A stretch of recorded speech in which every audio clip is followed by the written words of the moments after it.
Folks, welcome back to another episode of Journey to Golf here at Doylestown Country Club with Patrick Shine, the head professional here at Doylestown. And as usual, we're just going to have a little conversation about Patrick's journey to golf, how he got here, and what's going on with his game and with his profession, if you will. So, Patrick, thanks for joining us. Thanks for being a guest of the podcast. Appreciate it. Appreciate it. Thank you, Tim. Yeah, happy to have you here. We got a beautiful day for it. Absolutely, 75 and sunny. Yeah. Isn't that like always in Philadelphia? 75 always sunny in Philadelphia, you might have heard. I love it. You want to just maybe give like a little bit of intro on yourself, kind of like? Yeah, as Doug mentioned, Patrick Shine, I'm the director of golf at Doylestown Country Club. Been at Doylestown for about 3 years. And just recently, in the fall of last year, celebrated 25 years as a PGA Class A member. Wow, that's pretty impressive. A long time, quarter century. Wow. So I'm also wrapping up my term as honorary president of the Philadelphia section. So kind of a long road of service to the section of Philadelphia, and it's coming to a close this October. So but still will be involved at some point with the charity and the PGA Reach Foundation. So. But it's been quite a journey, a lot of time. And that's pretty cool to see that like you're giving back, right? Like you're not just taking something from the game, you're contributing back in a multitude of ways, and especially with the organization and with charitable stuff. So I think that's really cool and a great hallmark of, and a testament to you as a pro. So that's really great to hear. Yeah, my wife, when I first moved to Philadelphia section in around 2001, didn't know anyone in the section, and go to the PGA meetings, didn't know anybody, so volunteered for a single committee, and that's 25 years into this to culminate with as my term as president and honorary president. So it's been a journey. The PGA section itself has really just evolved in terms of what we do in the community. A lot of work with veterans and PGA Reach. Oh, it's gotta be rewarding. Project Hope with helping our Patriots everywhere. So it's great to give back, and I always say the game's given me more than I've given it, but it's been quite a journey. Oh, that's awesome. That's cool. Appreciate it. And then how did you get introduced to golf? Like, was it young? Did your dad play? Yeah, kind of a non-traditional route. Grew up outside Detroit. My dad was a Detroit cop. My mom's a nurse. Kind of a traditional Irish family. I'm the youngest of 5 kids. My dad was a member at a modest club outside in the suburbs. But really started, playing golf with him, and then, really where the love of the game came was from caddying. Oh. He started caddying about 13 years old at Pine Lake Country Club outside Detroit. And really, at a very early age, I knew that I wanted to do this for a living, mostly because, I kind of was always paying attention to the assistant golf professional. Yep. There was one in particular, Brian Cairns. You just kind of watched the way the members interacted with him. He had great clothes, and he was a great teacher, great player, and the members really kind of respected him as a golf professional based on what he did. But it was him that I kind of modeled after, and like I knew at 14 that I wanted to be a club professional, awesome. Which isn't so common these days when you know what you want to do for a living at such a young age. Yeah. Yeah.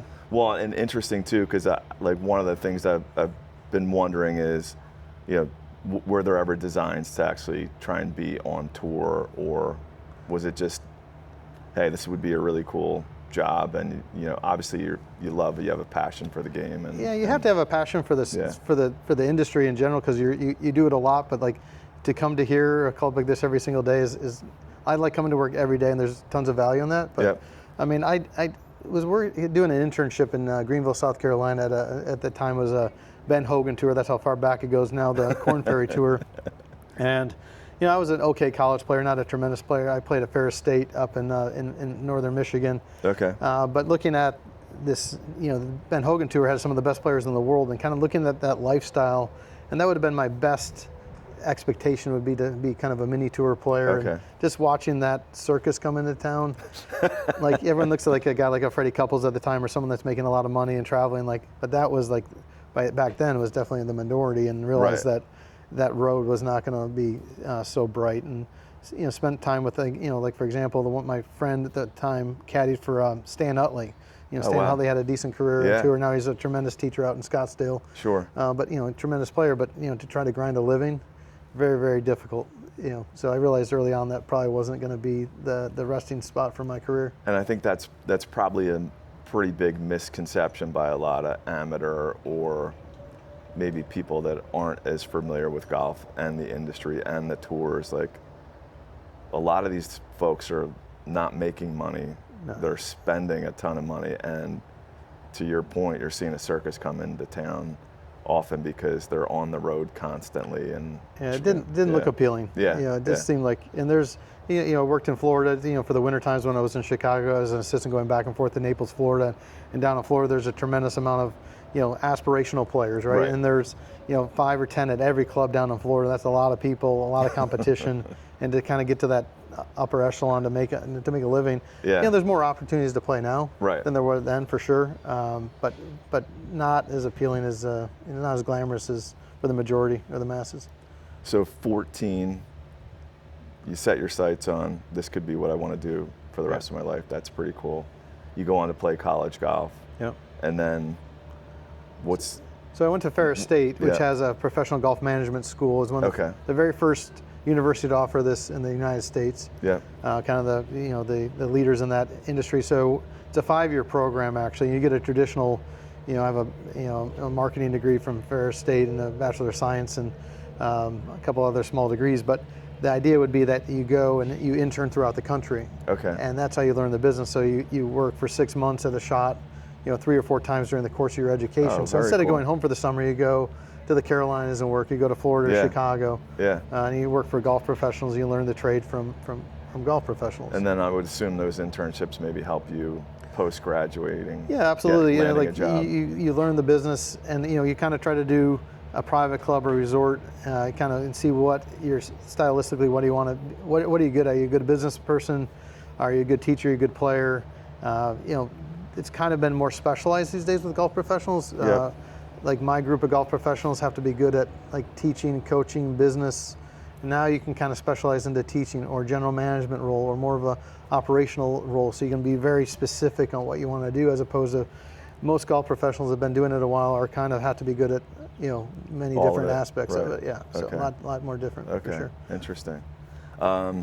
Teaching. Big part of your day. Big part of. Yeah, it's important for me, like as far as being the director of golf and running kind of the business of the operation as much as anything, and the concession of the golf shop that that I do own at the club. I think that the teaching aspect is super important for number one, for relationship building. The trust that someone shows in you to spend the time and the money to engage in getting better, and that's the most rewarding aspect of when a player reaches whatever specific milestone they're looking for. And whether it's winning the member or something along those lines, and to be a part of that is super rewarding. And that kind of keeps you motivated to, the continuing education aspect of becoming a better teacher. I consume probably 6 hours of information on a weekly basis related to being a better coach. Interesting. Any like memorable student kind of like breakthroughs or like somebody you took from like super high to super low, or? Yeah, I mean, I think through the course of the year, like, every year the roster, the golf professionals internally at most clubs are really competitive behind the scenes. We don't vocalize it to the members, but we look at our most improved player list at the course of the year, and they're like, okay, I taught this person, this person, this person, you taught this person. So whoever moved up the mark. So that's always a good benchmark of this season end to see if that you're able to move people's indexes in the right direction. How I didn't know that, by the way. So this is good inside this is information. A little dirt. We're getting this live. We keep it under wraps. So I don't rule differently on the golf course. I don't give someone better drop if they are my student. But that's funny, because that's always the joke when you come out for a ruling. One of the first kind of aspects is, don't tell me whose ball it is. Just tell me the situation so we can make a kind of an organic decision on what the correct ruling is, so there's not accused of being biased to someone that pays you money for their coaching. I never thought about that. That's awesome. Have you ever come close to just telling somebody to hang it up? It has to be pretty bad. I mean, I am, if anything, a bit of an optimist. But there is the lessons and the coaching aspect. There's no silver bullet, right? So you're not going to take one lesson and become a good player. It's the people that are actively engaged on a more frequent basis that'll get better. And the common mistake is that people think they should only take a lesson when they're playing poorly. And I think that there's a maintenance aspect, because we all have points in time where we're playing great, and you think, I'm never going to forget the sensation. I'm going to just, and then 2 weeks later, it's like, what was I thinking about that I was hitting it so well? So I think it's important to keep actively engaged on a lesson program or a coaching program. And you do 100 sit-ups, you don't have a six-pack, right? It takes a little bit of work, and same thing with the instruction. And there's just so many aspects for a new player. I always tell a new player coming in, you're probably looking at a 3-year learning curve of being like all in dedicated to playing. Okay. Because you have to learn to hit the ball statically in an environment, whether it's in the simulator room, on a perfectly flat lie with, and then you go to the golf course, you got wind and hills and terrain and bunkers and trees and the mental water aspect of it, the short game, the putting, the full swing.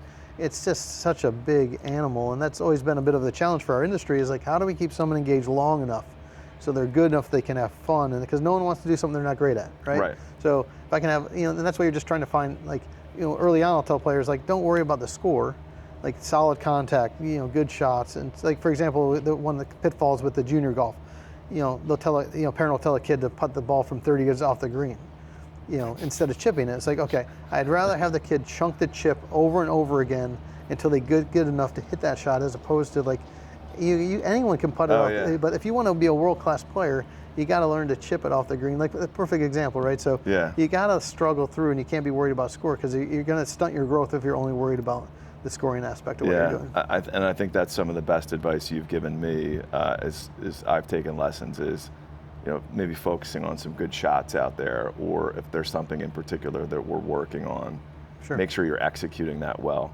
Is there a part of the game that you prefer to teach, like putting, chipping, driving? Well, the area that can certainly be the most beneficial is the short game, everything short game related, because even the best players in the world are hitting about 11 greens in regulation. The best in the world are hitting 11. So if you're hitting 3 or 4 greens in the course of a round, like truly, like not on the collar, that like I don't count that in your stats. Like a lot of people pad over, including myself.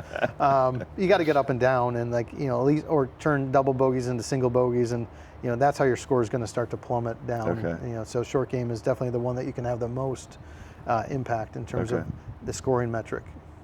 Any common mistakes you see in people's short game? People always try to put the ball too high in the air. Okay. The ground game and keeping it lower to the ground. And you can hit a low, spinny chip with medium trajectory that's more controllable. Only trying to put the ball in the air when you like kind of have to. Okay. If there's something in the way, like a bunker or a short tuck pin, and sometimes you just got to take your medicine, right? So in terms of trying to hit the shot you can hit, 1 out of 20 times, you got to hit the shot you can produce and damage control. I'm more of a problem solver. If I hit a bad tee shot, I'm immediately thinking about my strategy from the tee box before I even get to my ball. Right. Instead of contemplating when I get over it. And a lot of times, course management is probably a very misunderstood opportunity as well. Just in terms of how to navigate throughout the golf course, in terms of knowing. I think the TrackMan information or any of the Launchman or data is great, because when you truly understand how far you carry the golf ball. I mean, people come in this sim room all the time. How far do you get your 7-iron?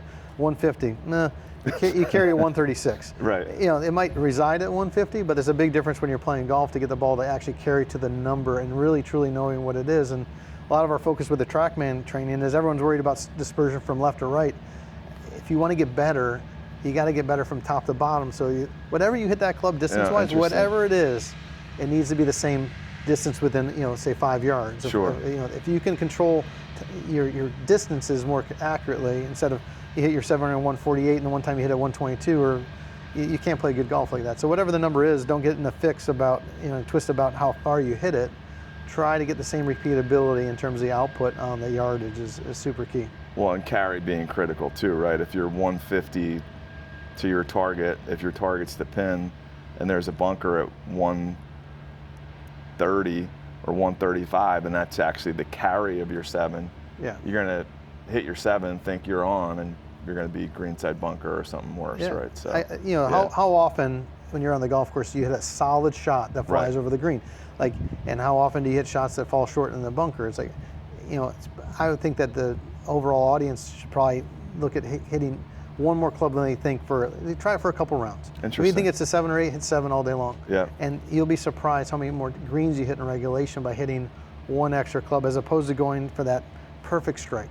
Right. Like your perfect strike goes this number, you're trying to hit that every time. It's like you got to kind of hit into the mean of what the averages are, and hit one more club would make a big difference.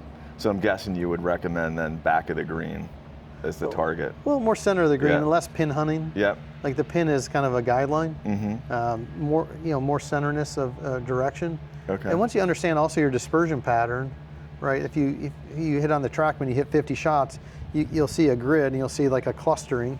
Like you got to understand that clustering. You take that cluster and you kind of apply it to the golf course in terms of how you aim yourself and orientate yourself into the target. And once you understand your dispersion, you can effectively make your target bigger by aiming appropriately.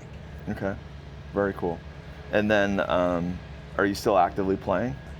So I think one of the mistakes I made in my career early on was being so focused on everyone else's performance as opposed to my own personal game. So I've put a lot more time back into my game in the last maybe 2 to 3 seasons. Okay. Playing more golf and kind of the stuff I give to my students is you have to do it more often to get better at it, because again, there's both a physical side and a mental side of it. So starting to see some benefits into my own game as a result of doing it more often, and kind of you could always be too busy to play, but that's kind of why you got into the business, because you love the game. Right. And so trying to put more focus on my own personal proficiency and putting the time in. What do you think the best part of your game is? A short game. Yeah. Getting up and down. Miss a lot of greens, get up and down quite a bit. Yeah. So yeah. That never goes away. So in terms of that need for that. So if you're hitting a few more greens, great, but you always have to be able to save a round and get up and down. Yeah. Yeah. So I'm guessing you've got like a little knockdown wedge shot. Well, playing at Ferris State, right? So coming out of Ferris State, it blows 30 miles an hour up at Khaki Golf Course up in Big Rapids, sits on a point. So like coming out of college, I hit my ball like 40 feet in the air everywhere. Yeah. And like trying to finally get some height underneath the ball and rechange the golf swing. The swing used to be so much around me, hitting low draws and everything. So now I'm able to kind of get the ball, kind of floating a little bit higher, which is good. So, but yeah, you got to have, sometimes I get in the habit of trying to modify too much, too much shaping, as opposed to just hitting kind of a stock variety shot, and it's trying to get too cute sometimes. Yeah, I experimented with a new swing out of a bunker the other day. Didn't go so well. No. So yeah, maybe no more mid-round. Little rocket shot. Yeah, you kind of got to stick with what you got you there. You can't reinvent on the golf course in terms of swing and feel. Any memorable victories or anything golf this year for you? Or? Well, this year, yeah. I mean, Anthony and I, Anthony Benargo, my assistant golf professional here, we went and played in the AC Pro. So it was 2-man teams from the Philadelphia PGA, and we were kind of slugging along on the beginning of the round, better ball of partners. And usually I pay for the assistant's entry fee, and I had not squared Anthony up, and I was playing like a dog through 6 holes, and I said to Anthony, how much did you pay to get into this event? And so he told me, so I'm like thinking, when I get back, because I'm playing so bad, I got to write him a check for his entry. And then from hole 7 on, I made 7 birdies coming in. I lipped out for 28 on the last hole on the back 9. Word. We ended up winning the event. Oh, congrats. So that was a kind of a good, that was a fun one. So, that's awesome. Not too often. It was kind of funny because the group kind of knew where I had a heater going, and it was like a no-hitter. So on that last tee box, it was like, no one's saying a word. Glad to hear that. Yeah, so it was fun. So that's why you tee off, right? I don't shoot 30. I end up lipping out for 28, and then I 3-jacked it. But Anthony made birdie, so we ended up winning. But that's awesome. Congrats. But you just give up for 1 second, and you end up 3-putting. But I don't roll 30s too often, so that's why you tee off, and you're just hoping for that that memorable experience. And maybe the writing the check was the motivation you needed, right? Yeah, for sure. I told him he could take it out of his winning, so he's on his own. So. Oh, that's awesome. That's really cool. This is fun. Thank you. Appreciate the time. Hole-in-ones? Got 3 of them. Okay. Like 1 really memorable one, and 2 kind of just, 1 was by myself when I was, doing an internship down in Greenville, South Carolina. And 1 was at Bald Head Island off the coast of Wilmington, North Carolina. Okay. And we were playing a Scotch match, which is a very familiar kind of a gambling aspect that they do in the North Shore of Chicago. To me, it's my most favorite way to do it, and it's not so familiar in the Northeast. But my boss at the time was my partner, and holed out from about 207.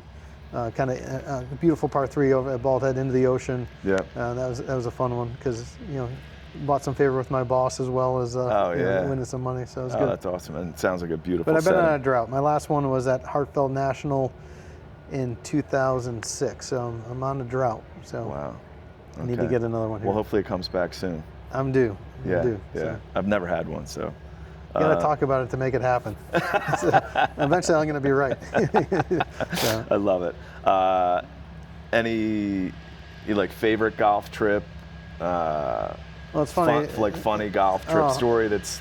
So it's not going to incriminate anybody. Yeah, I'm going to write a book at some point just on my pro-am exploits and traveling, throughout the, really the world with members, and I think I'll have to save that for the book because I always joke that I'm going to come back with one less member than I left with, either jail or death. Because people get pretty loose when we have these travel pro-ams, and those are a lot of fun, but.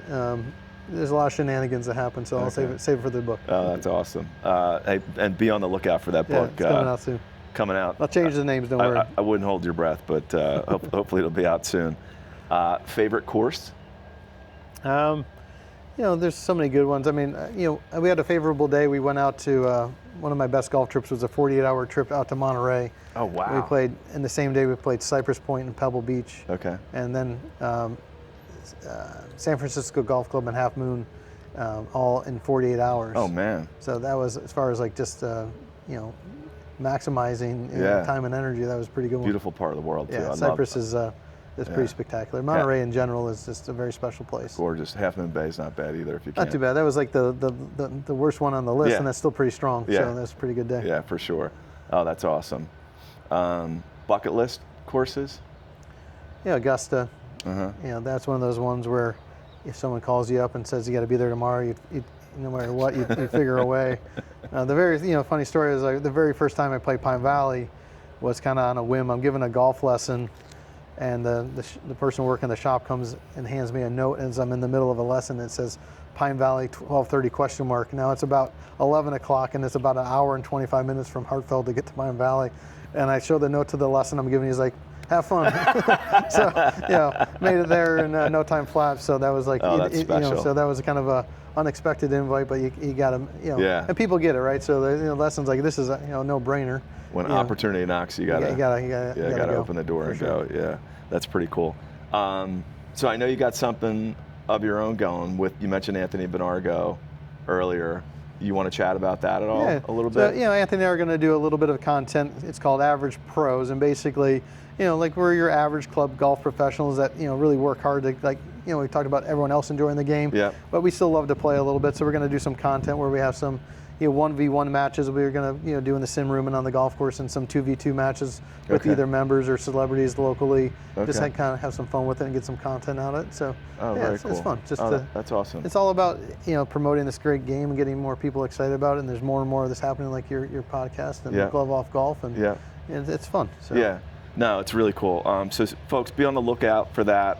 I know I'm posting it on my socials. I'll make sure I'm updating people as we get further, and maybe we'll look at another episode with Anthony and Patrick as well.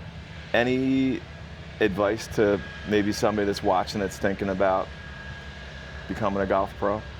Yeah, I mean, the golf business is tough, right? So, but it's a wonderful experience. The relationships I have, the places I've traveled throughout the world are 100% related to being a golf professional, and there's value in liking what you do every day, and value in coming to work and actually liking to be here. And but it's a lot of holidays and weekends. It's probably the best job if you're a single individual. It's tough on the family. So my wife and daughter are heavily involved in the golf business. My daughter just did an internship at Philly Cricket. She's at the University of Tampa, and she's got a passion for golf. And it was nice that she worked with me last year, and she caddied at Commonwealth. So it's a family affair. Okay. But it's a great industry with a lot of opportunities, and a lot of opportunities for every demographic.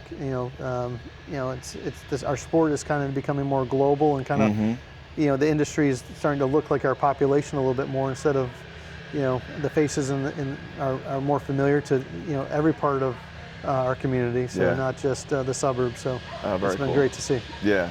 Interesting to see what they're going to do at Cobbs Creek. Speaking of. Yeah, it's a fantastic story. It's going to be a major impact to that community, and kind of East Lake with the Tour Championship, very similar kind of background to what they did at East Lake, and that's been beyond a tremendous success. And Cobbs Creek, I've never played it, being not from the area, but I certainly look forward to seeing what comes out of it. Sure. It looks amazing, and I've seen some previews and really can't wait to experience that. But it's going to be a positive impact to to that community specifically, as well as the suburbs area. and Yeah. our surrounding areas. Any parting thoughts? Yeah, I mean, at the end of the day is like, you better have fun. Don't make your recreation your stressor. Come out, play golf, have fun. Yep. The idea is to get some exercise, a little mental break from your day-to-day, and then have fun and enjoy it, because it's a beautiful sport and great people, and you make sure you're getting the most out of it by having fun playing and not worrying about the score dictating your happiness or self-worth. Yeah. So. Awesome. Yeah. Thank you. Appreciate it. Appreciate it, buddy. Good to have you on. All right. Thanks, folks. Stay tuned for another episode coming soon to you. And get out there, play some golf. Hats on, gloves off.